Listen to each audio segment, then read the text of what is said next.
What's up, guys? It's Lefty here, and we're switching gears a bit from NFL and talking NBA in this video. We're almost at the halfway mark of the NBA season. I'm going to give a quick breakdown on all 30 teams in the league using my power ratings.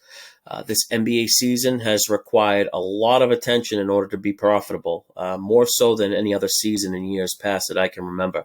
Injuries have always been a challenge, trying to figure out a player's true value. But, this season on a nightly basis, you have different players on load management, players resting more than ever. And, when they do play, the effort levels are always a question. You really have to be locked in and paying attention if you're betting NBA on a nightly basis and actually trying to be profitable. A couple other takeaways from this season is how noticeably bad some of this coaching has become. There are a lot of bad coaches and inexperienced coaches, too. We'll discuss exactly who they are when we break down each team. Also, the pace of play continues to go up league-wide. There isn't a team in the league right now averaging below 100 possessions per game. So even the slower-paced teams this season are still playing at a higher pace and tempo than in years past. As of this recording, there have been 563 NBA games played, and roughly 60% of those games have had a closing over-under higher than 225 points. 180 games have had a closing total of 230 or higher, which is crazy because just 3 or 4 years ago, the average total was around, 210, 213-ish, somewhere in that range. We've almost seen a 20-point increase, and, it makes perfect sense. Defense just isn't a priority for teams right now, and there are very few, two-way players that can really play both ends of the floor at a high level. Solid defenders have just become like a rarity because, players just simply don't care about defense. There's no incentives for playing good defense. Even the league awards are based primarily on scoring and just, offensive stats. So as bettors, we just gotta, be aware of this and adapt in order to make well-informed decisions on what and who to bet. Now, let's hop right into the team breakdowns. On the screen right now are my NBA power ratings. The link to access these ratings are posted in the Betting Network Discord.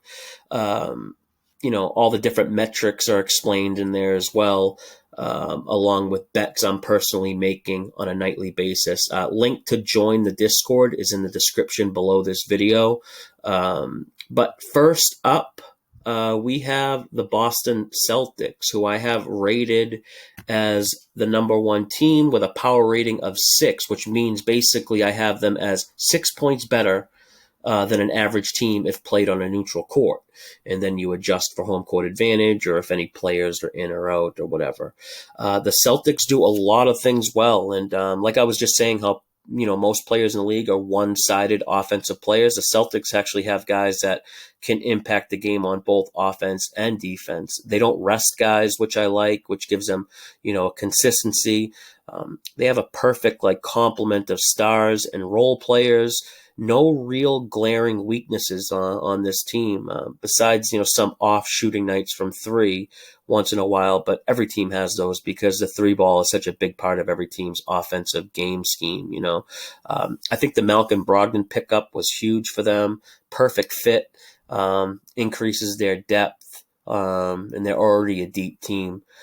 Next up, I have the Grizzlies in the number 2 spot at 5.1 points better than a league average team on a neutral court. I have 2 future bets I made before the season started. I bet Memphis to win the Western Conference, and I bet them to win the NBA championship. This is one of the few teams that is balanced on both offense and defense. I really like their head coach, Taylor Jenkins. He maximizes his team's performance based on the skill set and ability of the team he has. He subs players in and out perfectly, almost never makes late game mistakes. The Grizzlies bench is real solid, and as a team, they're playing better defense now. They're mixing up the style of play too, not just running and gunning, which they could probably do every night and still win. And what's crazy is this team is even better than what they've shown. Now they're getting Desmond Bane back from injury, working his way back into the lineup. I feel good about my future bets here, but I do worry about Ja Morant's durability. He takes a lot of contact. I get nervous every time he goes up for a dunk or, takes a hard fall. Next team up in the 3 spot, I got the Cleveland Cavaliers. Not sure if they're going to be rated this high much longer because they're currently playing without Evan Mobley. And when the Cavs have Mobley and Jarrett Allen together, the Cavs are a very tough team to score on. When it's just Allen, we've seen their defense decline. And actually, as of this recording, the over has hit in 6 of the Cavs' last 7 games. And that definitely has something to do with Mobley being out. And they're still winning, too. They're 7-3 in their last 10 games. Donovan Mitchell trade was a complete boom there. He just scored 71 points last night. I like Darius Garland, too. Only concern, really, with the Cavs is their bench and then, injuries, but same can be said for a lot of teams.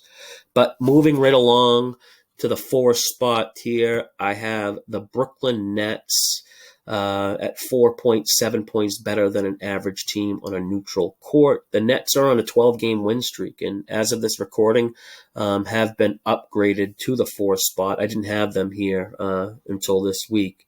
They have one of my favorite starting 5s in the league when healthy. The lineup of Ben Simmons, Irving, Joe Harris, Durant, and Nick Claxton is just a lethal lineup. And now with Harris back from injury, we'll probably see this lineup soon. They got T.J. Warren coming off the bench, and the Nets have done a good job, building this team. They have shooters around Durant and Irving.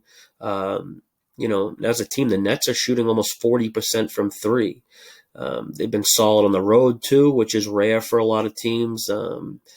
They've dealt with some injuries for most of the year, and I think we're just now starting to see what this team is completely capable of at full strength. Now, speaking of injuries, at the number 5 spot, I have the Pelicans, but this is a team I'll very likely have to drop in my ratings because of injuries. But when the Pelicans are healthy, they create a ton of tough mismatches for opposing teams. Their talent level is insane. 3 legit stars, I should say, with solid role players around them. They could just as easily be moved up on my ratings as they could be moved down based on these injuries to Ingram and Zion Williamson now.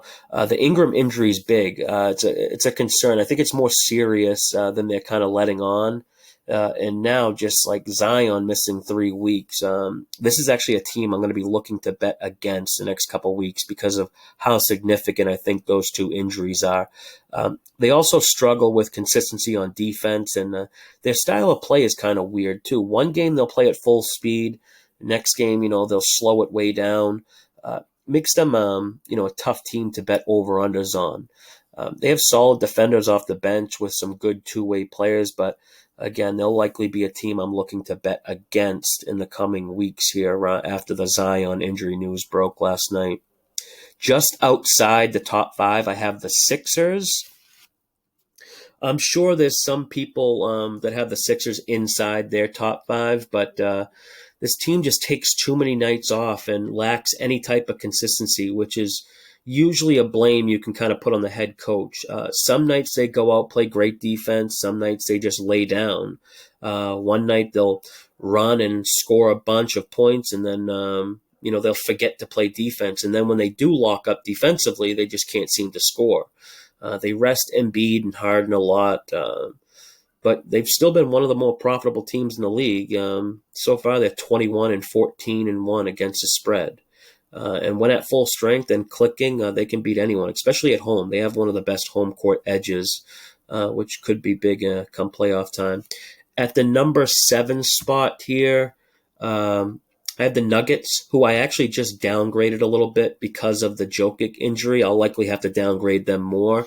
Jokic is like just a well-deserved MVP. He does everything. He's just a walking triple-double. And with him out, this team is going to look very different, I think. Luckily, they do have depth now with Murray and Porter back. But you just can't replace Jokic's production and the way he impacts a game. I really like betting Denver at home. Their win-loss record this season at home is 14-3, and they're 10-7 against the spread at home. They have the biggest home court edge playing at altitude, and their head coach Mike Malone um, increases this. He's smart. He picks up the pace and tempo and runs a lot at home, and visiting teams just can't keep up with it. Especially teams like when they're on back-to-backs and playing in Denver.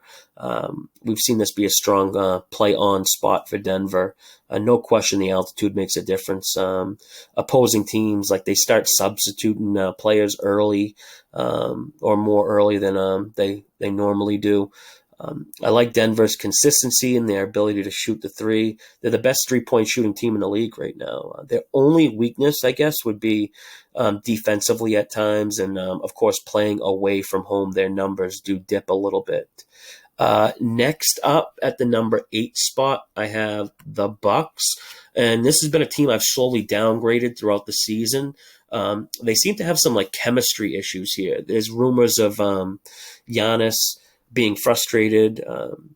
They have a weak bench too, and really need to get Chris Middleton back. He's their main scorer off the dribble and is probably the most significant injury for a team's success outside of the recent Jokic injury news that was just announced. Basically, as of this recording, Bucks starting lineup is Carter, Allen, Pat Connaughton, Giannis, and Lopez. Not exactly a lineup I feel confident in betting on. And the problem is they're still like being priced like one of the league's top teams. I'm not very high on this team at all.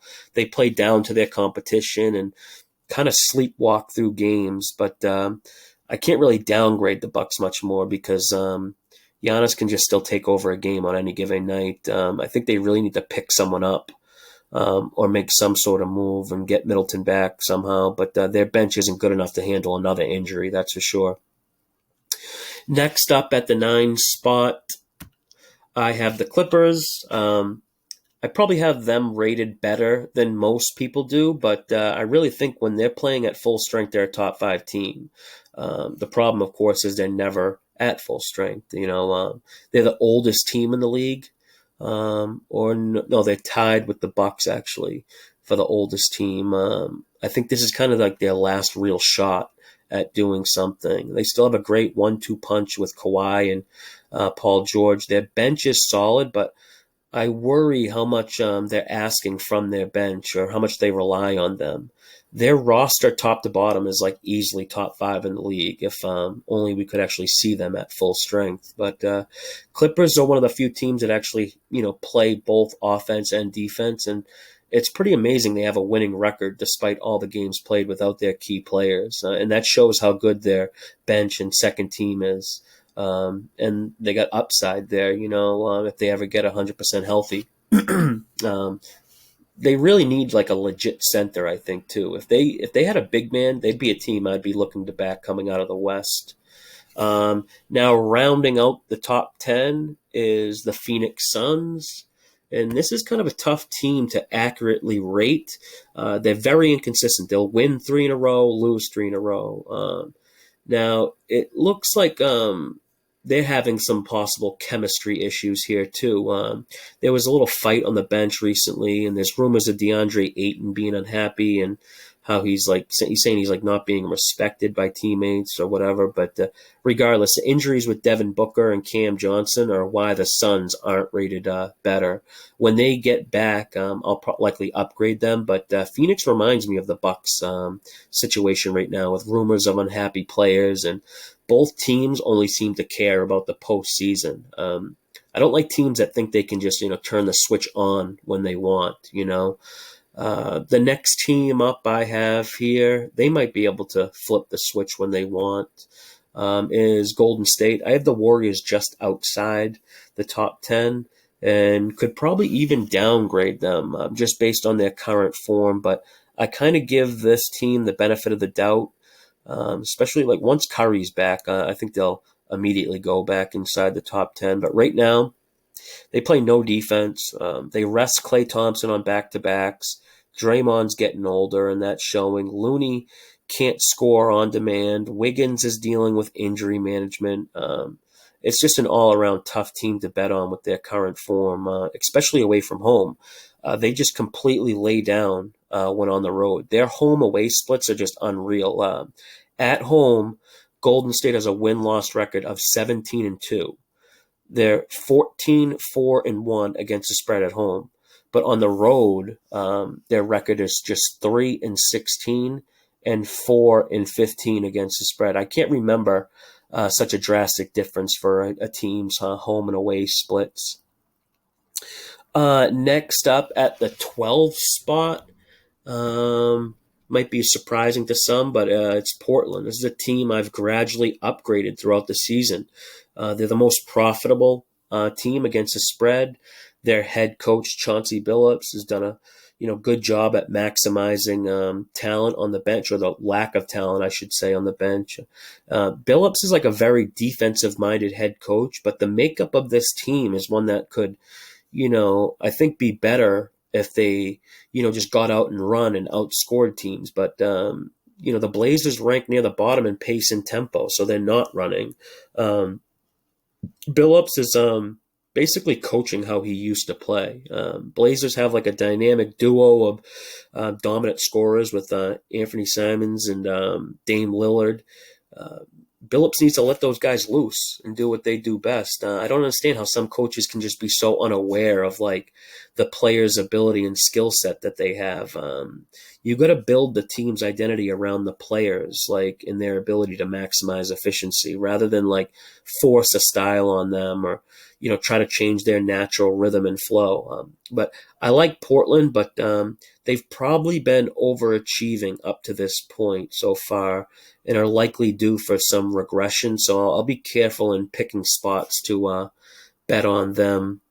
Next up in the 13 spot, I got the Heat. Miami is a team that I have trending in the right direction right now as they start to get healthy. I'll be looking to bet on them in the coming weeks, which is early January for a time reference. Teams getting healthier can sometimes be a little undervalued. Having them rated well outside the top 10 is a significant drop off from where I had them rated earlier in the season, but that's because we just haven't seen this team healthy all year.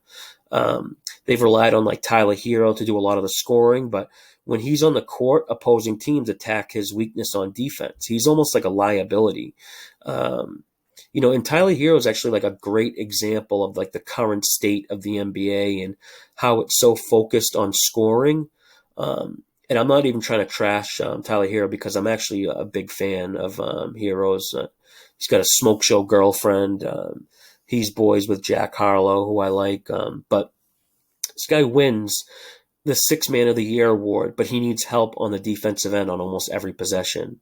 And it's exactly why defense isn't a focus anymore in the league, because you can win awards by being a one-way player. Hero can't play any defense, but Miami does have a couple two-way players, but the team's getting older now. Still have a great coach in Spoelstra. He's a coach that's like aware of his team and, unlike a lot of coaches in the league, but Spoelstra's like really good at managing player injuries and rest, when to sit them and when not to, which isn't an easy thing to do.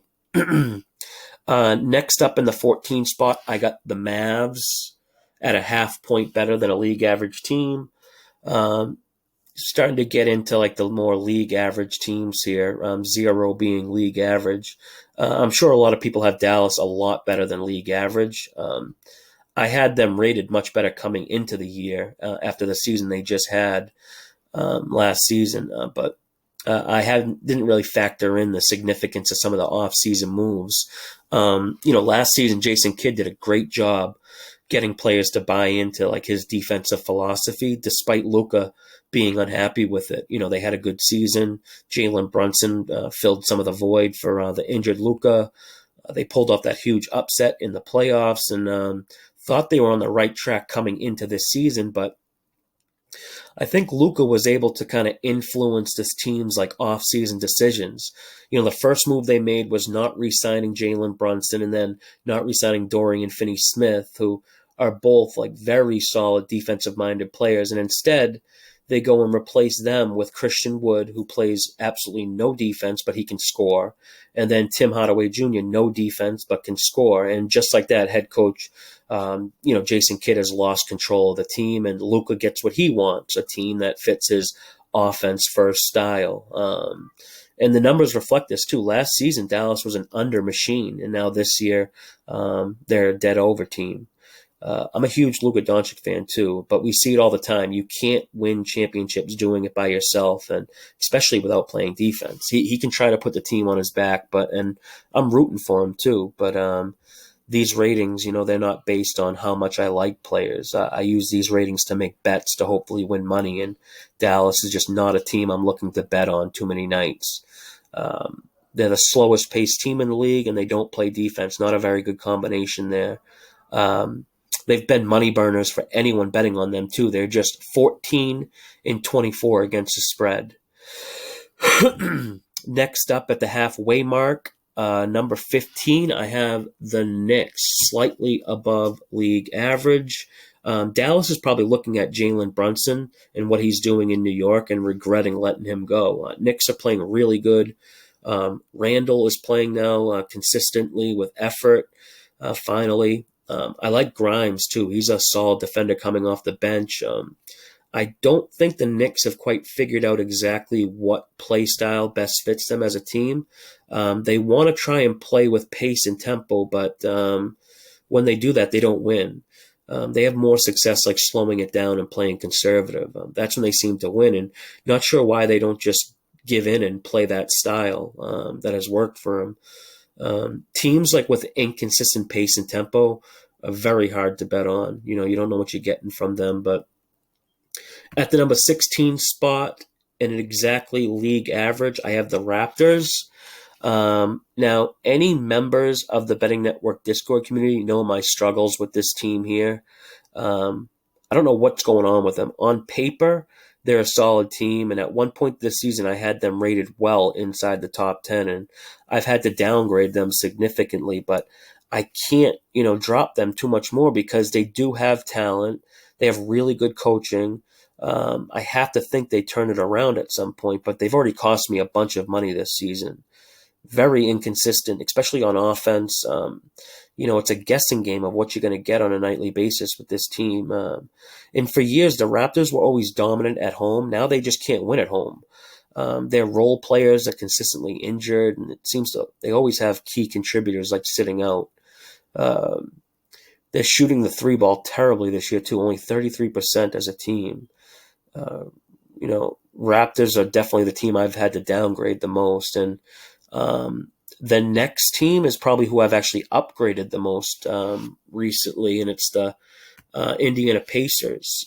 I had the Pacers near the bottom of the league early in the season. Maybe the most surprising team in the league when compared to their preseason expectations. The sportsbooks had the Pacers with one of the lowest regular season win totals. And right now they look like a playoff team. They play fast. They can shoot the lights out. They play defense.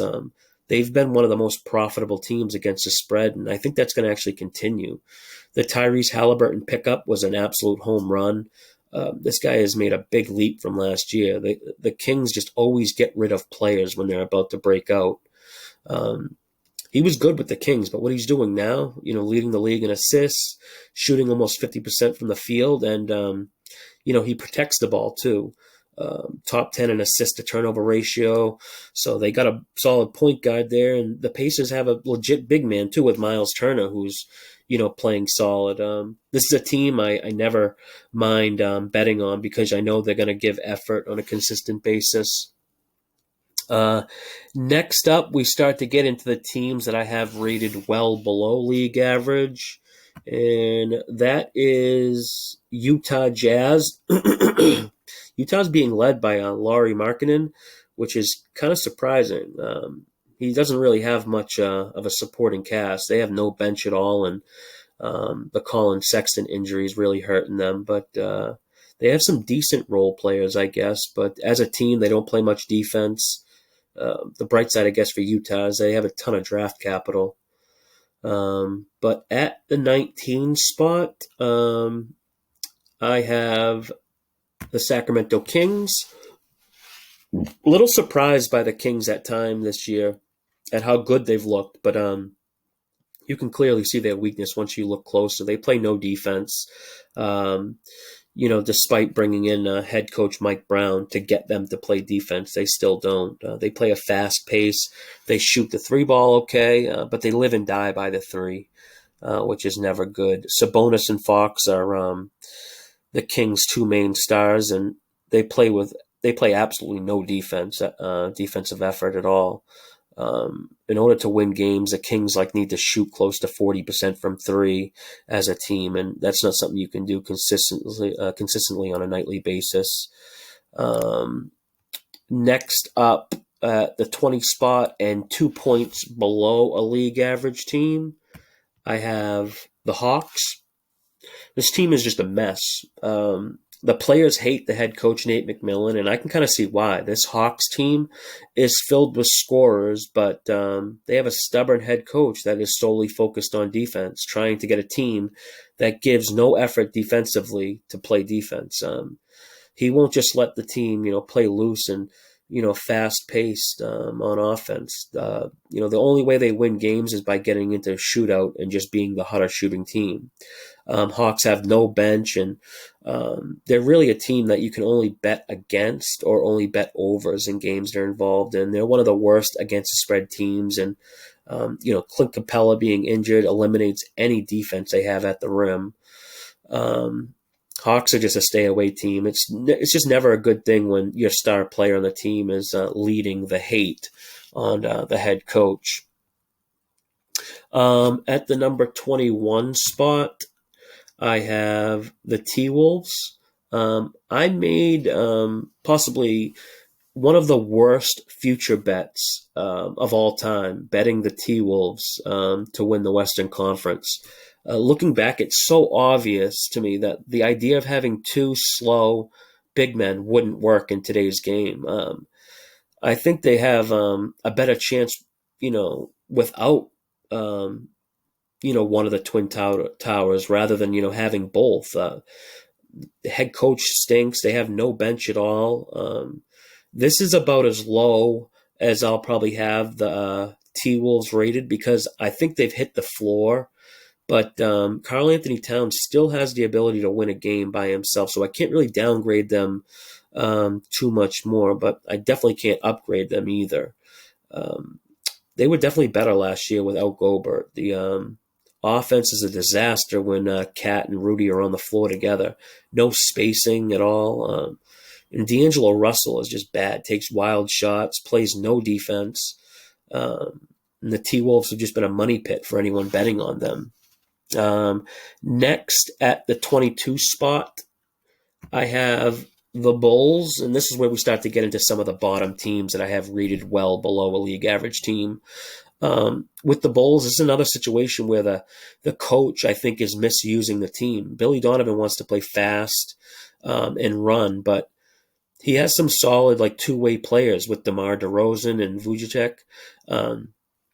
It makes no sense. You don't have a bench to even play that fast pace of a style. I think they'd be much better off with a different coach, but not too much on the Bulls, not too high on them. Next is the Wizards at number 23. They've won 5 straight games as of this recording, and I'm actually a fan of this Wizards starting lineup. Problem is, Bradley Beal is always hurt. When he's not playing, they have nobody on the bench, and they become a tough team to bet on. They have a head coach, Wes Unseld Jr., that focuses on defense, and when the team actually buys in, that's when they win. If they could find a way to play consistent defense, they'd be a solid team. Porzingis has finally been playing, and he's not hurt every other night. I like Monte Morris on this squad, but I feel like the longer Porzingis has to shoulder the load without Beal, he's going to eventually break down, and then you'll have Beal and Porzingis on the injury report, and that's when this team goes to bad to very bad and being the bottom of the league. Next up, we got LeBron's Lakers at the 24 spot. And it really is just a one-man show for the Lakers with LeBron most nights. Russell Westbrook is no help unless you're betting the over, because he just sprints up and down the court, taking wild shots. and just always losing his defensive responsibilities, losing his man. Lakers have no bench, and without AD, you just can't have this team inside the top 20. And it's tough. They're in a tough spot. You have three players making as much money as they are. You can't have depth or any role players. Lakers can't even sign anyone or trade anyone either. LeBron is really the coach of this team, I feel like, and he seems content with just stat grabbing at this point. At the number 25 spot, I have the Thunder, one of the youngest teams in the league. In fact, a lot of these bottom five teams, have youth in common. I like this Thunder squad, though. I've had success picking and choosing spots to back the Thunder. They're 22-15 against the spread, and they have one of my favorite coaches in the league, too, in Mark Daigneault. Super underrated. Plus, he's a local guy from where I live in Massachusetts, and it's not even just like a hometown bias thing with him either. Just look at what he's doing with this team. Not saying the Thunder are like a great team or anything, but he's getting the absolute most out of this team on a consistent basis. They just put up 150 points on the Celtics in a 33-point blowout win last night. And they did it without their only star player in SGA, who's definitely legit, but he's surrounded by kind of a bunch of just role players like Giddey and Dort. I always feel comfortable betting the Thunder because they're going to give you effort. And that's a direct correlation to coaching. Now, besides the lack of talent, the Thunder, they don't have a big man. And that's something they just can't overcome when they run into teams that do have a dominant center. Number 26 is the Magic, which is another team I've actually had success betting on. Orlando has talent. And they should. They've been collecting number one draft picks for a decade now, it seems, but they've had some weird injury luck. They always seem to have someone out, and it's tough to say what a fully healthy Orlando team even looks like because we just haven't seen it. The success I've had betting on Orlando can almost be called luck, I guess, because you really never know who's going to be playing or sitting for them. It's a different lineup each night, but because they're a young team, they give effort, and sometimes that's all you want in a team when you bet on them. Magic likely have the Rookie of the Year, too, with the kid Paulo Banchero. Number 27, I got the Hornets at 4.6 points below a league average team, and I have them potentially trending even further down. I don't get why the Hornets fired their head coach from last year. The players and fans seem to love them. They played fast, and they looked good. They're definitely fun to watch, but they fire him and then hire this guy, Steve Clifford, who stunk when he was their previous coach years ago, and he stinks now. He's like a defensive-minded coach, supposedly, but he's got players who don't give a shit about defense. Like LaMelo Ball and Karate Kelly Oubre are never going to be defensive-oriented players. Why fight it? Charlotte's also the worst three-point shooting team in the league right now, shooting just 32%. Next up, I got the Rockets. As I go down this team breakdown, I'm realizing this bottom tier of teams is where I've had a lot of success betting on teams. These bad teams are usually like decent-sized underdogs, but these same teams are also very young, so they give you a lot of effort. Big underdogs that play with effort for all four quarters is kind of what you want when betting, A lot of time, even if they go down big in a game, their opponent may stop trying and will sub in the second team or scrubs, and these young bad teams can kind of sneak in through the back door and get the cover. The Rockets have done this several times this season. They may not win games, but that's okay, because covering the spread is really all that matters to me. The Rockets do have some pieces, though. I like this Sengun kid for Houston, their center. Think they have something with him. He's like baby Jokic. Now for the second worst team on my ratings, in the 29 spot, the Pistons. No talent here. Bad coaching, and even if Cade Cunningham didn't get hurt, they weren't making the playoffs. I have a feeling we see the Pistons just start trading away all their veterans. think they're a true tank team right now, and not even trying to win. I want absolutely nothing to do with this team. The only way they have success is just playing at like a frantic pace and hoping to outshoot the other team. They have the second lowest point differential of any team in the league.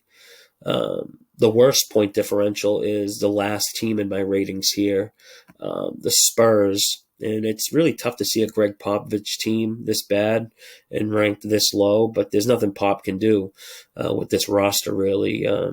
He has his work cut out for him just to get them to play hard each night. The Spurs have one of the lowest consistency ratings, which is based on like a game-by-game efficiency differential, which, those are always the toughest teams to back because you just don't know what you'll get from them. So for me, it's either bet against the Spurs or just stay away. But that looks like it does it. A 30-team breakdown. I appreciate anyone who watched to the end. Hope it wasn't too boring, and more importantly, hope some of you were able to get some sort of value out of this video. Any questions, drop a comment. I'm good at responding, or hit me up in the Betting Network Discord community. It's a sports betting educational Discord I run. Link to join is in the description of this video. Until next time, good luck with all your bets. May all the loose balls and all the refs' calls go your way.